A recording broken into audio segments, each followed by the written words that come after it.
Cadence Weapon. Hi. Rowdy or Cadence? Call me Rolly. Rowdy's cool? Yeah. All right, so 6 years since the last record? Yeah. What took so long? I mean, I was making music the whole time, but you know, I moved from Montreal to Toronto, and I was focused on other things. Like I was focused on poetry. I put out a book of poetry called Magnetic Days, and I don't know. For me, it wasn't like I was, you know, having trouble putting out records or anything. It was just like I wasn't like feeling like the urgency. So you weren't listening to your music and going like, well, not this one. No, like let me put it this way. Yeah. From putting out the album in 2012 to now, I made over 100 songs. So I could have put out a few albums, but you know, it just feels like album time right now, basically. What do you mean? I don't know what you mean. Like you make 100 songs and then I'm kind of not like artist who's like, oh yeah, I got to put out an album every year. Yeah. It's, you know, it's on my own pace. Like to me, it didn't feel like a long time at all. Right. You know, like it was just like suddenly I was like, yeah, you know what? Let's put out an album. How does it feel? Does it feel different? Because a lot has changed in the music industry in 6 years. A lot has changed. I've changed a lot, but I honestly feel like I'm in my own world, so it kind of doesn't, the trends of today, like it doesn't super affect me. I've always kind of felt that way about you, though. Yeah. You know what I mean? Like I make rolling music. I just make my own music. Like when I was listening to you growing up and stuff like that. Well, not growing up, but you know, like listening to you like in university and after that. Yeah, you're very much in your own genre, aren't you?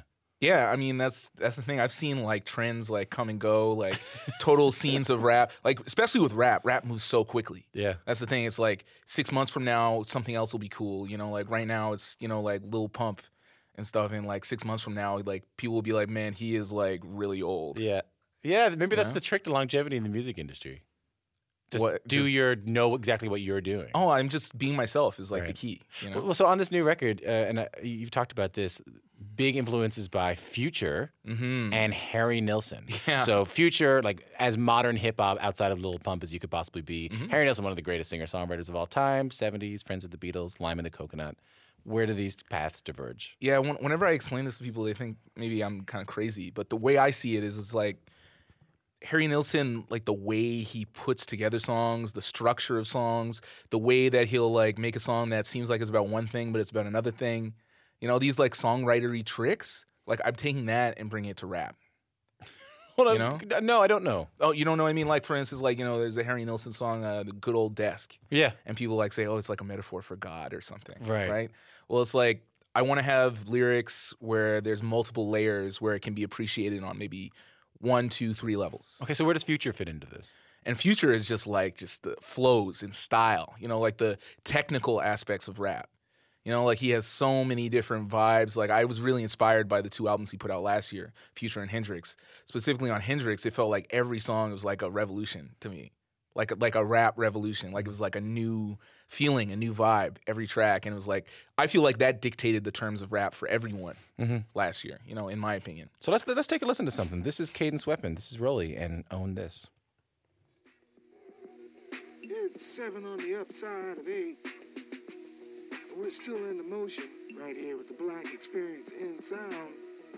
And let it be known right now, E-Town, the first lady in my life, brought forth the magic and the continuation of T-E-D-D-Y.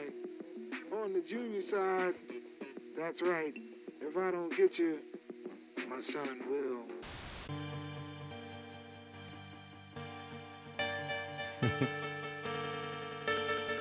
Bit of an intro. Yeah, it's like it. It's Duke Wally in the building right now. I got my afro pick stuck in my ear right now.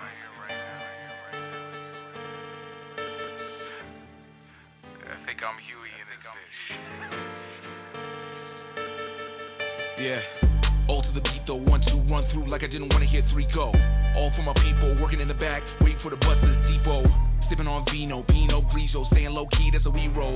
Tougher than Debo, on the block, hotter than Beast, Puerto Rico. One life to live like Sibo, wanna stay dipped in Moschino. Might see it on Vivo, might hear the G-Flow on. Rinse the FM, getting reloads. Rock for the C-No, speak like a keynote. Know I got queens of the East Coast. Freaks in the West, freak them dressed, talk dirty, but I always rock clean clothes. Living off rap. It's been Own This from the new record from Cadence Weapon. Yeah. I love how much you like it. I mean, I hope I like it, right? It's Yeah, like, I know. I don't know. Right, like some people try to fake, like it's like, oh yeah, it's cool. It's like, no, man, I still like my tracks. Like, we made it a while ago. I still like it. That's awesome. I like it too. That's your dad off the top, right? Yeah, that is a sample of my dad, Teddy Pemberton, radio legend in Edmonton. He was on CGSR for over 20 years. And he was known for his voice. That was the thing. Like, he used to call it rappability. He's like, I got mad rappability, you know? And this is before people were, like, really rapping like that. But he was playing, like, funk music, early rap. And, that is sampled from right after I was born, basically. So what's that line he says? If I don't get you, my son will? Yeah, if I don't get you, my son will. My mom, like, happened to mention, she was like, you know, I got some tapes of your dad. I was like, why didn't you tell me about this so long ago? You know, and, like, I digitized the tapes. Yeah. And that was on it. He's gone now? Yeah, he passed away. How long? 2003. 2003. Something about him. My dad was a folk musician, but, like, I didn't really know him as a folk musician. My dad was, like, a union guy and, like, a teacher.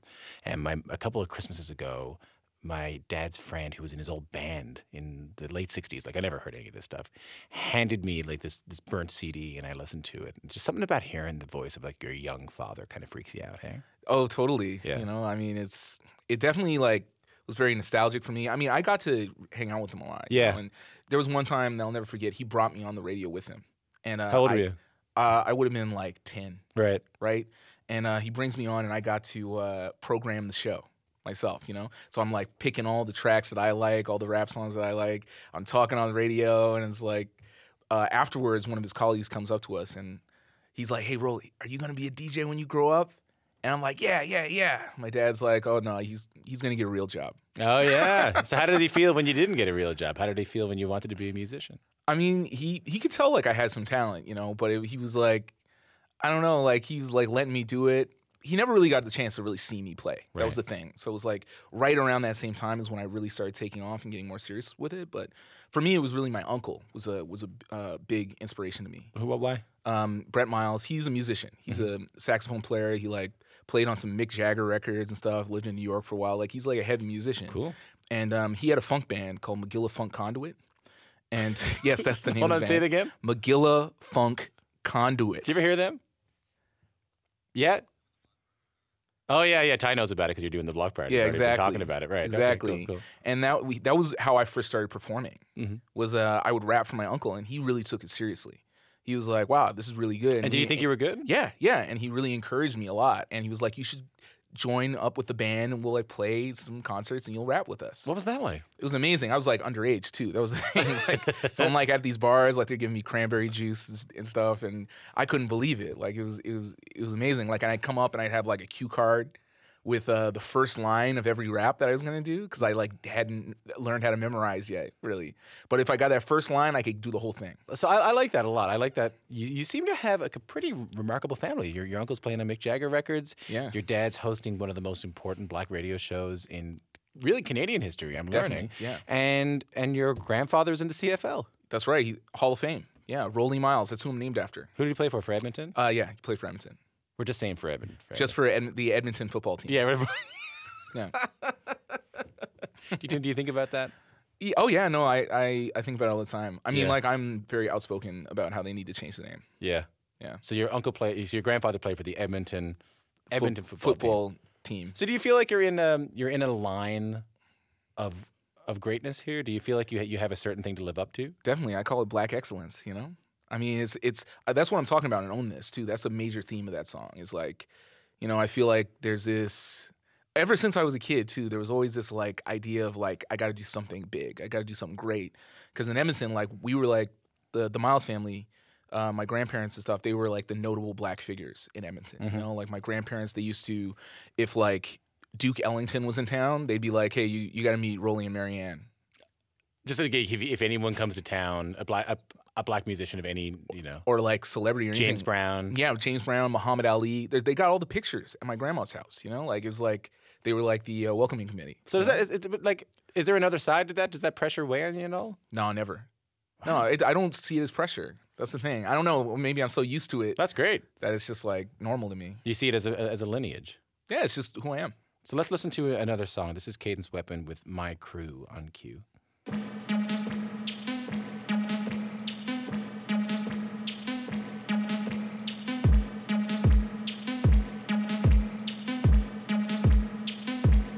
out to all my Myland friends and my Parkettes connects. All the kids in Little Italy, the punks in St. Henry, Plateau Bros, and the crew in the D's. Cause you know when I do it, you know I do it with ease. Made some moves with my music, you got a couple degrees. Might see me using maneuvers, I got a few on my sleeve. Become so fluent and ruthless, so underground in the sewer. Like DOS effects with my set, my sound progression is proven. You think it's all an illusion, must be the booze you're consuming. Talking with your clip, but when all alone is confusion. Acting like beefcake Brutus when typing on your computer. Give you losers a bruising until you need a transfusion. Mine don't run when it pop off. I forgot about the Beefcake Brutus line, which is my favorite line. That's super relevant today. You know, your beefcake Brutus when typing on your computer.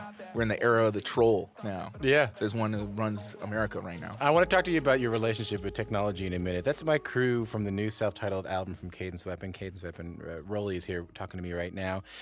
You're sort of ode to Montreal there, too. Yes. I mean, you lived there for a bit. That song was produced by Polaris Prize winner, Montrealer, Kate Renata. You also have a lot of Montreal on this album. Jacques Green, who was here not that long ago, came on the show. Yeah, that's my big homie. And Blue Hawaii, two folks from Braids.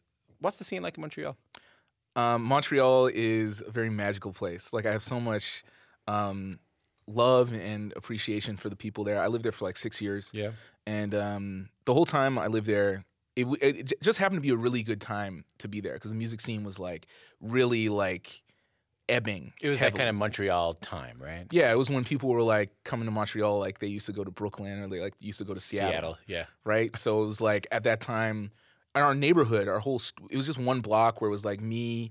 I lived with people from the band Tops at the time. Mm-hmm. Across the street was Sean Nicholas Savage. Around the corners, Braids and Grimes and Mac DeMarco moved into our apartment building. It was like What part of town is this? This was in Outremont. Oh, right on. Yeah, so it was like being on Seinfeld. Well, it sounds like it was like being in New York in the early 60s. You know? Yeah, that as well. Like it was like, when you'd have like Blondie hanging out with like Grandmaster Flash and they'd all be at the same club and Danceteria. It was like that, but like the 2000s version of that. So now you're in Toronto.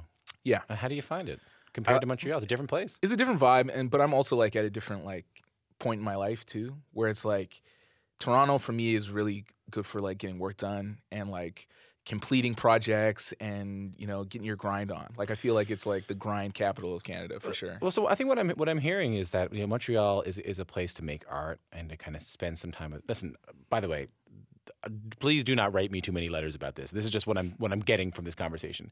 Montreal is a great place to make art, to create art, to be around other artists. It's one of the best places in the world to do that. And now, but you had to come to Toronto to grow up a little bit, to take it a bit more seriously? I mean, I didn't have to come to Toronto. Sorry, you know what I mean? When you came to Toronto, it was... Yeah, well, that's just been, I think, a byproduct of me coming to Toronto. Like it wasn't, I didn't plan it that way. It was more like, I started looking back at everything that I did in Montreal and figuring out a way, this is like how I can like make this more serious and make it, become like more productive. Why was it time to do that? Maybe it's just my age. Yeah. How old are you now? I'm 31. Yeah, there comes a time, hey? Yeah, I mean, like, that might be another reason why I'm like, oh, yeah, it's album time. It's like, oh, yeah. That's the thing with rap, though. I don't want to, once you get to a certain age, like, you're washed. Like, you just instantly, like, become whack, usually. Yeah. I mean, Jay-Z's proving it wrong with this new album, but, I mean, usually around, like, so he's not selling out 40 or whatever. He's not selling out arenas on this tour. But he can still rap. Oh, for sure, yeah. Yeah, but it was like, that was always, like, the cliche, like, in the 90s and stuff. It's like once you get to a certain age, it's just like, yo, you're going to put out that whack album. So you feel like you got to work harder. Oh, yeah, that's the other thing. Yeah, like I need to like, before 35, I need to have like a few more releases out. Toronto has a pretty iconic hip-hop scene. And I'm not even talking about like now. I'm not even talking about OVO. I'm not even talking about Drake. I'm talking about like the long-standing hip-hop community in this. Do you see yourself as an outsider? How are you fitting in? Yeah, I don't really think of myself as a Toronto rapper. Like I feel like that would be like very disingenuous and whack if I was like, yeah, like I'm in the six, like really, really hyping that up.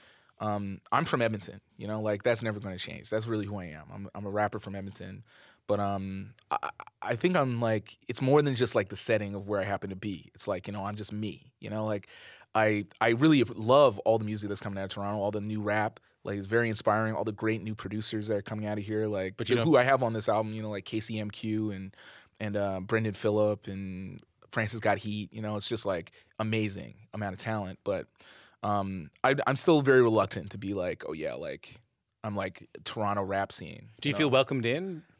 I mean, I don't feel like overly welcomed in. I mean, you know, like in rap, you know, there's this whole thing of Toronto being the screwface capital. We were just talking about that, the screwface capital. Yeah. There's a question now of whether it still is. Whether but it's still happening. And I feel like it's always going to be there, but I don't think it's necessarily a negative thing. Screwface meaning, by the way, I'll get some context. Screwface meaning if you come to Toronto, people are screwface meaning they're going to be a little critical of you. Yeah, well, they're going to Screw give you the up their face a little screwface. bit, yeah. You know, I'm just trying to do the radio thing here. Oh yeah, right. Yeah, they're going to like mess up their face a little bit. Yeah.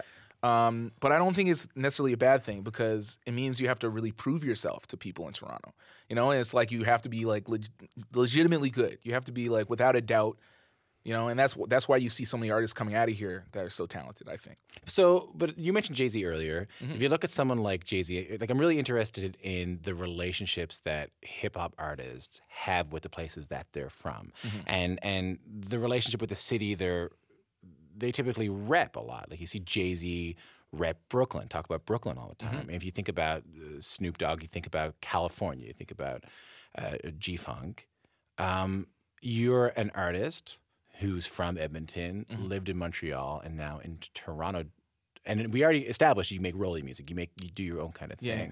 But do you see what I'm getting at here? Oh yeah, I mean like this is something that is like in all my records, you know, like there's like a thematic consistency where the setting is very important. You know, like, you know, my earlier music is very Edmonton music. I'd say it's maybe the most Edmonton music that ever came out, right? Because I'm like literally referencing all these places and politicians and just people in my community, you know, where it was like, I used to go back and listen to like Nas records and Jay-Z records and like hear about like the specificity of New York, you know? Yeah. And the specific boroughs they're from and like just everything. Like, you know, like Nas would rap about like, you know, burning the top of the roof of his mouth with a pizza. You know, like he would really take you there. And I wanted to do that for Edmonton growing up.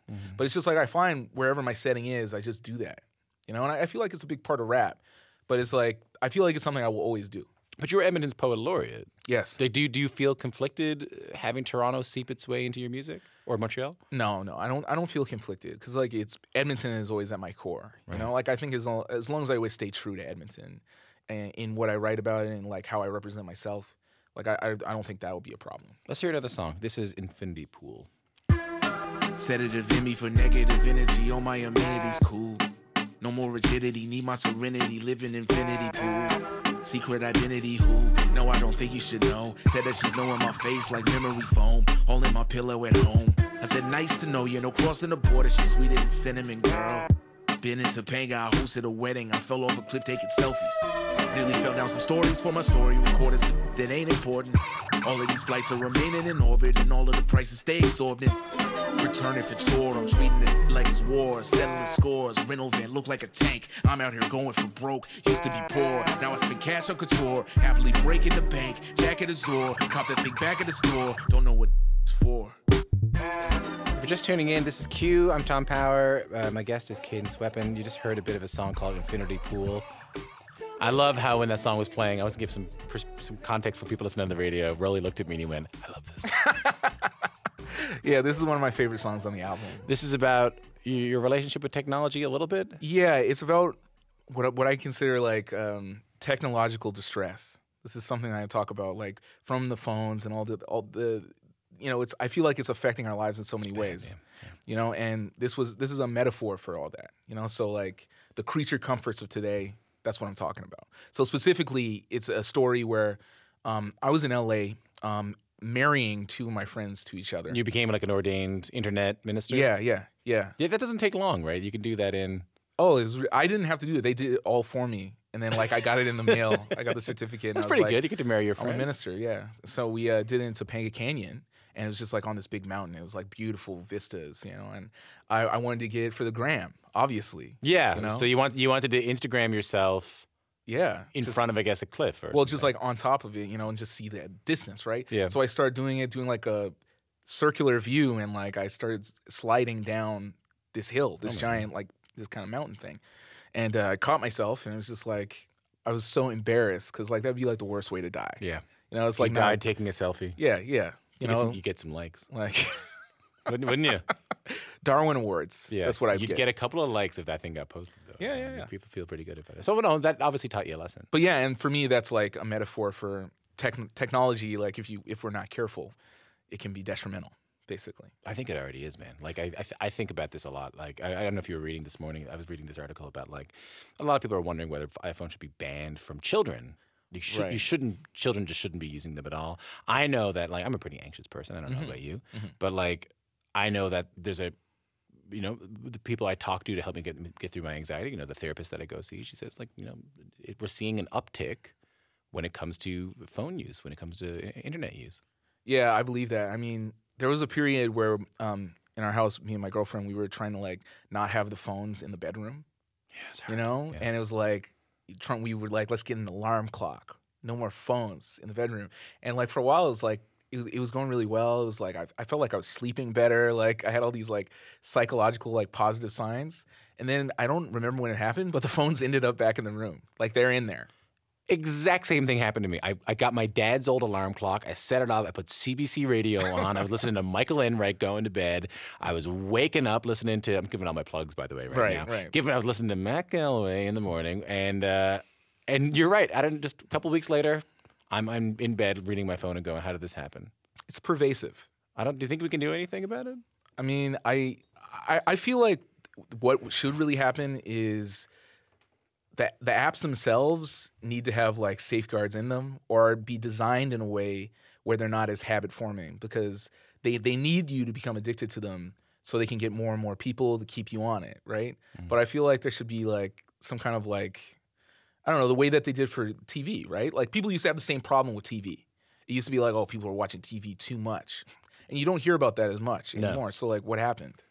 Yeah, I guess you're right. I remember when I was a kid, my mom would be like, don't rot your brain in front of that TV. Or video games, right? They used to have like the instructions with the video games, like do not play this game for more than 3 hours or something. It's like could be really detrimental. I was reading that when you slide down on your phone and it refreshes, it's the same mechanic as pulling a slot machine. Like it's the same reward. I believe that. No, yeah, like I saw this great documentary called Generation Like that was all about this. That was all like the dopamine that you get from every like. All those Instagram likes, it's just like another hit. Yeah, I struggle with that, Yeah. I deleted Twitter off my phone this morning. Oh, that's good. And it's my third time doing it. I really like Twitter, but it's probably one of the worst ones. I think for like anxiety and just like stress in general, like Twitter is lately it's always bad news too. Yeah, I'm not very good at it either. Like I'm pretty good at Instagram. Like I think I'm okay at it for a guy who looks like me. Like I think I'm all right. I think I'm for like Al Borland. I think I'm going to be okay. But for some reason Twitter, like I don't quite have the mastery of it that some people. Some people are amazing at it. Oh yeah, like it's an art form. Like you see some people when they do these threads, like that's like the real news now. Yeah. You see like a journalist you really like, and they're doing like a thread, and it's like 14 tweets, and it's just like they're spitting fire. Like that's the real news to me. So how are you feeling about? 6 years ago when you put out this record, people were still buying CDs. Yeah, I remember that. How do you feel about that? I'm feeling actually pretty good. I mean, I can't remember the last time I saw a CD. Have you seen physically? Have you seen that commercial now? That's like, it's all about the nostalgia of CDs. Like, how are we going to sell more CDs? In like a funny way. Yeah, I did see that. Yeah, but I mean, I'm feeling very optimistic about like physical music right now with vinyl. Vinyl sales are way up. Yeah, like they're at their highest since I think 1993. Why do you think that is? Well, the thing with vinyl that's different than all those other formats is that it actually sounds good. Do you think it sounds better? I think it sounds better than digital for sure. Right. Like it's just the depth of the sound. Like there's just so much better about it. And also I think the psychological process of like putting a record on and flipping it, and you have people over, and it's like, oh, let me go up. Just that motion. I was talking to our producer Ty about this just the other day. I was saying to Ty that you can cut this out, Ty. So you can you don't have to keep this part in if you want me to mention you. But I was talking to him the other day, and he said, "Why would you listen to a vinyl record?" And I said, "Because I'm less likely." Mitch was there too. I'm less likely to change the song. I will listen to the whole thing. Right. No, I learned a lot about music by making dinner and putting records on. That's become my new format for listening to music. And it's like this really inspired this album actually. And it's like a lot of people there on like, Spotify is like the model for everything. Yeah. And it's like, like let's put out an album with like 30 tracks on it. It's a playlist, it's not an album. For me, I was listening to old records and being like, okay, I need to have like every 6 songs, both sides have to be banging. You have to be able to play the whole thing through and not have anybody like switch tracks. There's something really beautiful about that. Yeah, I don't know. I think it's kind of weird. I want to get your journalist hat on just for a second. Okay. You've written quite a bit about the state of hip hop in Canada and the world. We've seen a slew of Canadian hip hop artists and producers find success across the border. There's Drake, of course, but Boy Wonder and Party Next Door. And you mentioned you have some kind of hotshot Toronto folks on this record. Mm-hmm. How are you feeling about Canada's place in the hip hop conversation right now? I think it's obviously never been better. The way that I really see it is whenever I'm in the States, I'll be in LA, Atlanta, New York. I hear the same thing on the radio. It's all Toronto rap, Toronto R&B, right? But then when I come back here, I'm not hearing it as much, and I'm wondering why that is. I mean, it's like there's this whole infrastructure for like all these like all rap radio stations, and like everyone loves it. They get all the advertising money, and it's going great. They have these big festivals, and it's like all the rappers, and it's like Summer Jam or whatever. But it's like I haven't really seen that same kind of thing in Canada. Why not, you think? I don't know. I think there's OVO Fest. I mean, yeah, but that's like Drake had to make his own festival to do that, right? Like it wasn't like any institutions doing it. And there's another one, isn't there? In Toronto? I mean, there's like Caravana and stuff, but I mean, again, that's what's the one that River Tiber played this year and Kaytranada played last year? Was that Red Bull? No, and like the graphics around it are like pink and purple and like with a white logo. You know what I mean? No, I remember. Manifesto. Was that Red Bull? Yeah, Manifesto. No, it's not Manifesto. Red Bull. Yeah. Isn't that something like it? Manifesto's dope. Yeah. Yeah. But I mean, I'm still wanting more like from, CBC. Yeah. Or, I guess the Flow radio just came back too, and that's more their focus now, and they're coming back just because of the massive success of this music. But yeah, I guess I want to be able to I listen to CBC all the time. Yeah. And I want to just be able to randomly turn it on and like just hear something that reflects my experience in Toronto. Yeah. Because it's like all the hot music that everybody seems to know about generally is rap and R&B. So what do you think stopping that from happening? I think there's like this like concern about like what the idea of the average Canadian is, and that's who a lot of radio stations are focusing on. Yeah. Like I feel like there's a lot of people who are like in my demographic or feel the same way as me that would be more likely to listen to Canadian radio if it reflected their experience. Mm-hmm. So I feel like there's a lot of the radio in Canada is more focused on like an 85-year-old person from like Miramichi. Mm-hmm. Then shout out Miramichi, by the way. Shout out Miramichi. Great part of the country. Shout out Saskatoon.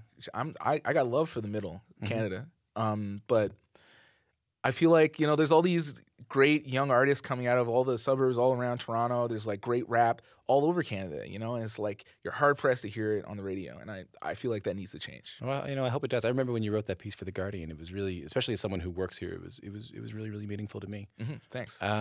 It's so great having you here. Thank you so much for coming in. Yeah, thanks a lot.